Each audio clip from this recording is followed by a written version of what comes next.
Welcome everybody. My name's Andre. I'm Christy. I'm Amelia. And we are Family Paranormal. Today we're going to be talking about a few key things that we believe are very important to consider when you're going to be investigating. And Christy will tell you a little bit more about that. Yeah, but it doesn't get covered very often. Normally you'll catch it in kind of little small spurts in whatever you happen to be watching or paying attention to. And that revolves around safety. Safety should always be top of mind when you're visiting any of these places or doing any type of investigation. And so there's three key things that we believe safety kind of revolves around. First is physical, second is mental, third is spiritual. And knowing some basics can go a really long way in helping you make sure that you're protected as best as possible, and recognize that there are absolutely risks when you're intending to visit any type of place like this. So we're going to start with the physical, which Amelia will cover. Yes, I guess I'll take it away. First of all, obviously always have permission because, breaking and entering is kind of bad, I've heard. Who would have thought? A little bit frowned upon. Yeah. And with that, you also have to follow the rules. A lot of the places will have waivers saying, like, do not set ghosts free and do not do anything stupid, in other words. And also with that they are not responsible if you acquire any friends that go home with you. As we know from The Conjuring. We will give you a couple of brief things on how to hopefully avoid that, but recognize it's a risk. Like everything. Then you also have to be aware of your location, like structural issues. For instance, when we went to the Dumas brothel back in January, there were a lot of spots where the floors weren't very sturdy and soft, so you have to be careful about that. Also, like allergens, sometimes people will be there who shouldn't be there, so just keep that in mind. Come prepared with like first aid kits, and as I was talking about, info on all the hazards. Make sure that you bring things like your medication if you know you have a health issue. Be prepared that in the event something happens, you have a way to really take care of yourself as best as you can. In some cases, these places are remote and getting help can be a little bit difficult. So you want to make sure that you have everything that you need with you to deal with any true emergency for at least a short period of time. Especially things like inhalers if you're an asthmatic. A lot of these places have some poor air quality. You need to be aware of that, and it's all part of those physical hazards that exist within a location. You can have areas of the building where maybe pieces have collapsed. You have, chipping paint. You have debris on the ground. You have, as Amelia mentioned, the potential of people who shouldn't be there being there, who in themselves can pose some sort of physical risk. Or even like animals, such as like in the summer we'll be going to like the mine in Montana. So bats. I know they're adorable, but we can't hug them, unfortunately. Oh, flying rat. I want one. I know. I want one too, but we can't. But their claws are sharp, so Careful. careful. Yep. And you also have to be careful of like falling anything because things will fall.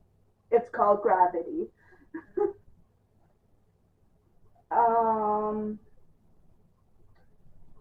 Of course, do not do this under any circumstance. Do not go ghost hunting under the influence of drugs or alcohol because they'll enhance your risks way more, especially of getting hurt because you're not in the right mental state to do so.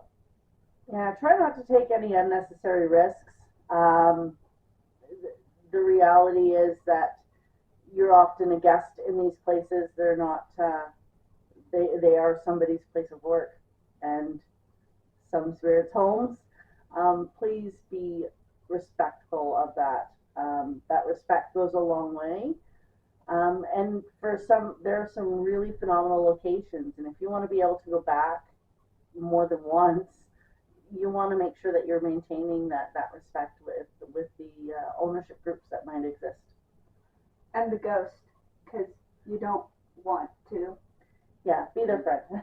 Yeah, be friend, no foe. Anyways. So, other than the physical, there's also mental.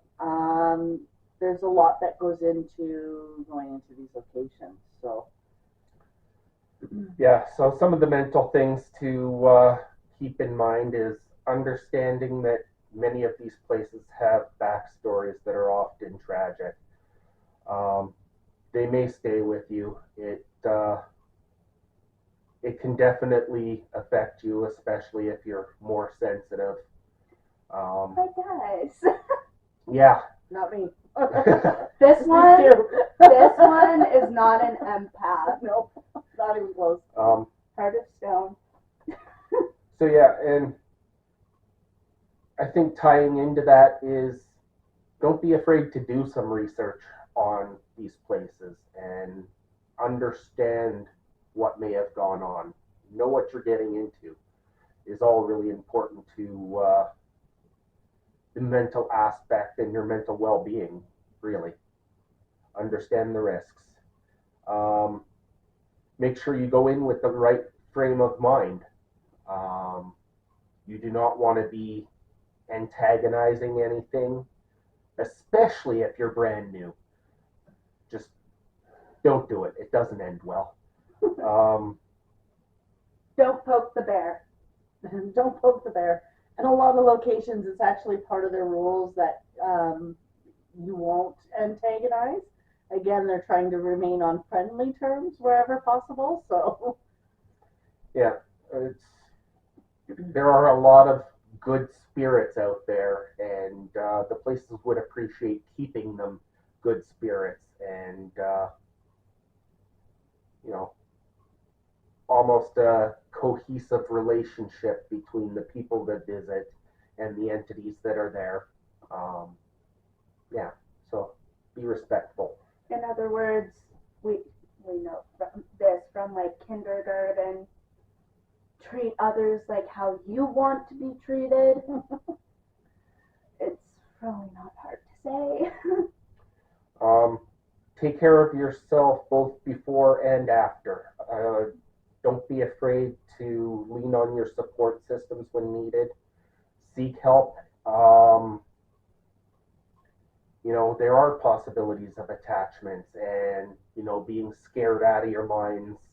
So, if the worst case happens and you do leave with an attachment, there are places you can go. There are people that can help, depending on your belief system. But Christy will get on that more later in the spiritual side. But just keep it in mind. Don't try and be a hero. Many of these locations can leave a heavy feeling, as we were saying. If you're an empathic type person, it can affect you in more ways than you go in expecting. Have a plan, know what tools you have in place, and can get access to. As I said, don't try and be a hero. You don't have to shoulder the bad stuff on your own. there are people who will help. Um,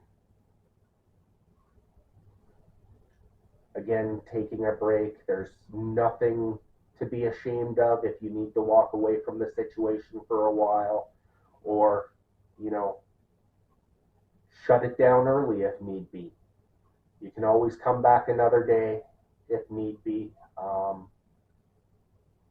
There's just no sense in taking risks and doing more damage to yourself. Um,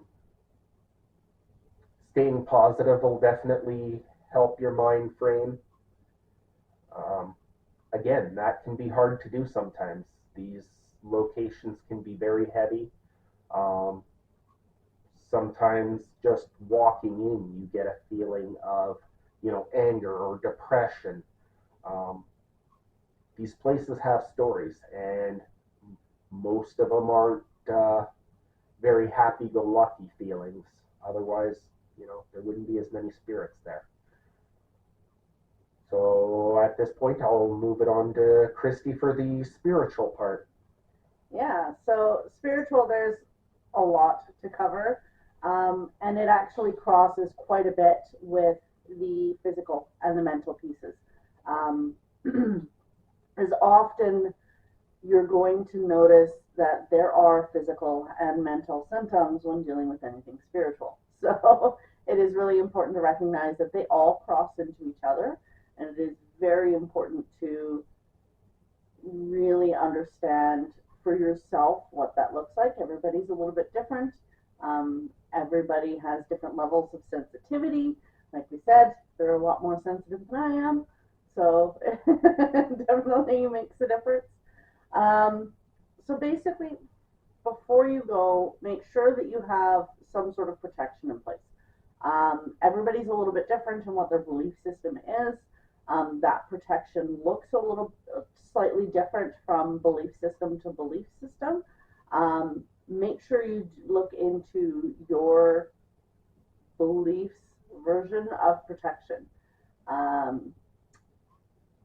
Often it's going to involve some sort of prayer, it basically feeling that white light of protection surrounding you.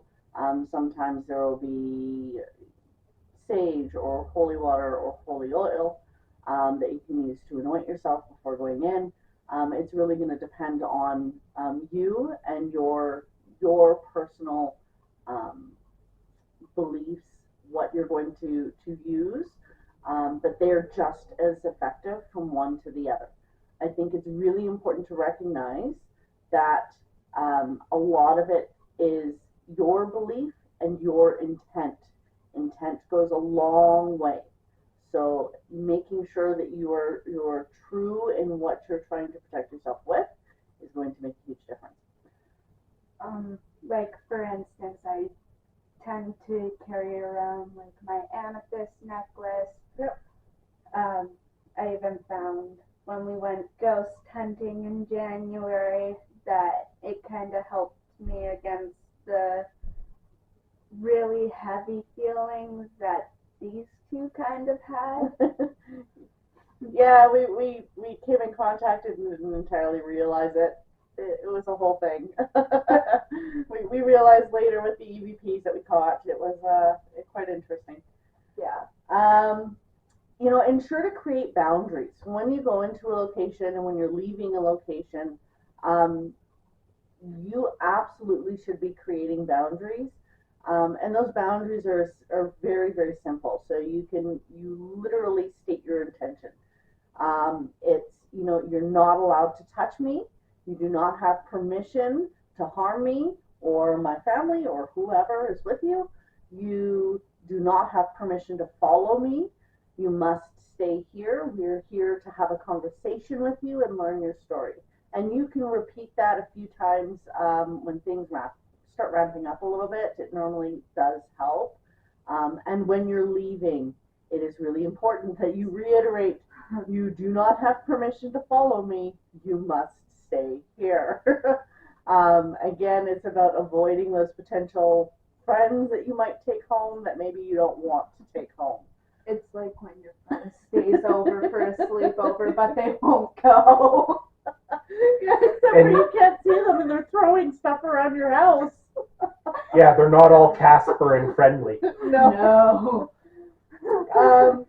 It is not recommended, as Andre mentioned before, to antagonize. It can absolutely increase your risks. Besides it often being a requirement, really you can actually increase your risks of attachment and harm. Like mental, don't be afraid to take a break. Don't be the hero. These places, they will absolutely impact you at some point. And if you're really, really lucky and you have absolutely no sensitivity and absolutely no belief, maybe you won't notice it, or maybe you won't feel it.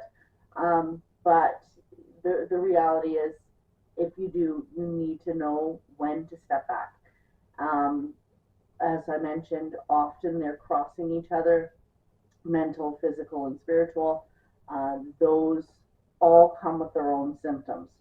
So understanding and recognizing when you might be influenced is really important. You're going to feel like you're maybe more angry than you normally are, or those feelings of depression, or you could start feeling like you're sick.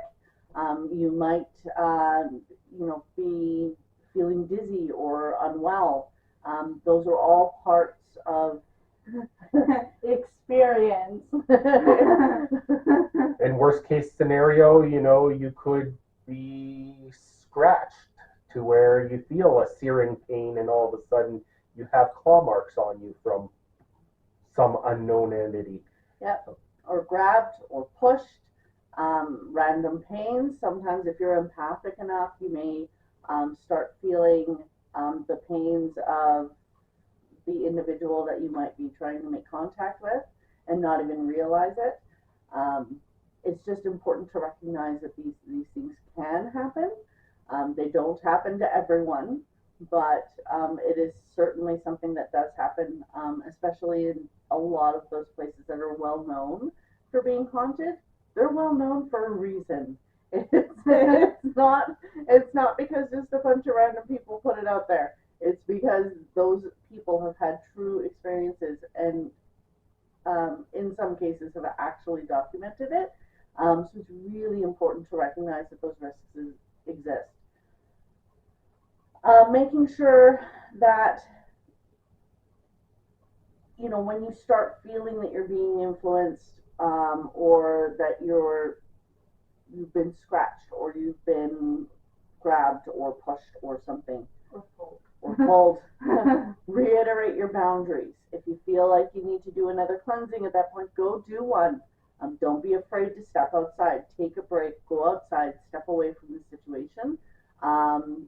If you truly need to. It's about being safe. You're not going in there to antagonize and tick off a bunch of people. You're going there so that you can learn, and that you can, really enforce your beliefs, and hear the stories, and maybe make that contact that for you really want to make. Putting yourself at risk for that is not going to increase the opportunity. It's just going to hurt you in the end. And then when you're leaving, again, make sure that you cleanse wherever possible. Your belief system is going to determine how you do that. Everybody's a little bit different. Everyone has a different belief system and what they would use. They often flow along very similar lines. It's actually a little surprising sometimes how very similar those cleansings can be from one belief system to another, but they're similar for a reason. So please make sure you're aware for you what works, and what your belief system is, and use it. Do not be afraid to use it, because again, it's not just about protecting you during, it's about protecting you after. Because no matter what you do, there's always the possibility that you can bring home a friend. That's not so friendly. Yeah, that's not so friendly. At the end of the day, especially when you're newer and especially as you're trying to pick up some of those skills, those cleansings and those things that are going to help protect you may not be as strong. And even when they really are, sometimes things happen and sometimes things slip through, and that's a reality and that's a risk that you take. If you did find you brought something home with you, you're typically gonna know. It's not gonna be a surprise. But you don't need to try and get rid of it on your own. There are tons of resources out there to help with that sort of attachment. If you got through your stuff before, chances are it's a little stronger than what you may be able to deal with. So if you need to, reach out to the right resources, whether it be a church or a practitioner of some sort. They all have different abilities and different skills to help alleviate the attachment. And it's not always a cat. Hello, kitty kitty. Apparently, I've been attached to. Yeah. I think we may have mentioned it earlier, but don't be a hero. Don't be stupid. Don't go and do this alone. You want to make sure there's someone there with you if the poop hits the fan. Always bring a friend. Have a buddy system. And with that, have things like radios. Basic equipment goes a really long way. It's not just about the cool ghost hunting tools. You want to make sure that you have things like flashlights, that you have things like radios, that you have your first aid kit, that you have Headlamps. Headlamps can come in handy too, depending on where you're going. You just want to make sure that you have everything with you that you potentially need. You do not want to get stuck in the dark, alone, in the middle of nowhere, with no help around for miles. That's not always a pleasant experience. Don't do it. Just don't. Don't be antisocial. Yeah, all joking aside, just be aware when you're doing this. Obviously, we couldn't cover every little thing in this video. We just wanted to make sure you're aware of some key things that may help keep you a little bit safer out there, and give you an idea of the kinds of things you can run into when you're trying to do an investigation. Most important thing is your own safety and Not getting killed. and not leaving more mentally messed up than you walked in. So just be careful out there. Know the risks. Know your abilities. Don't try and go beyond what you're comfortable with or your own knowledge and understanding. This isn't a race. There's no first place for, getting the most experiences. Take your time, do it right. Yeah, and we talk to hear us explain the risks, you would think something happens every time. It doesn't. You're going to hit locations where it's going to be super quiet and you're not going to get a darn thing that day. That's all part of that process. But when you do get stuff and when you get major stuff, you need to make sure you have the tools in place. It is always better to have them and not need them than to need them and not have them. So, even in those times where you got nothing, being protected makes a difference. And so please take those steps. And as we go along, you'll notice that, there are certain things that we do for our steps. Kind of like the words I talk about for boundaries, those are pretty common for us. That's what we typically make a point of saying, even if we're on the outside of a building. We've said it because you never know what could be right there. Yeah. Always better to be safe than sorry. So. Yeah, I think on that note, we'll sign off for today. As always, don't be afraid to hit that like and subscribe button. It really helps. And yeah, don't be afraid to reach out if you've got questions, if you've got some interesting ideas of places we can check out in future trips. We'd be very interested to hear from you. Yeah. Or even if you have your own experiences of your own, it would be nice to hear them. Yeah, we love hearing the stories. So, feel free and, leave a comment. What are some of the things that you use and what are some of the things you take with you? Having that pool of resources is a wonderful thing. So, We will say goodbye for today from Andre. Christy. Amelia and Toby. And we are Family Family Paranormal. Paranormal. Bye. Bye.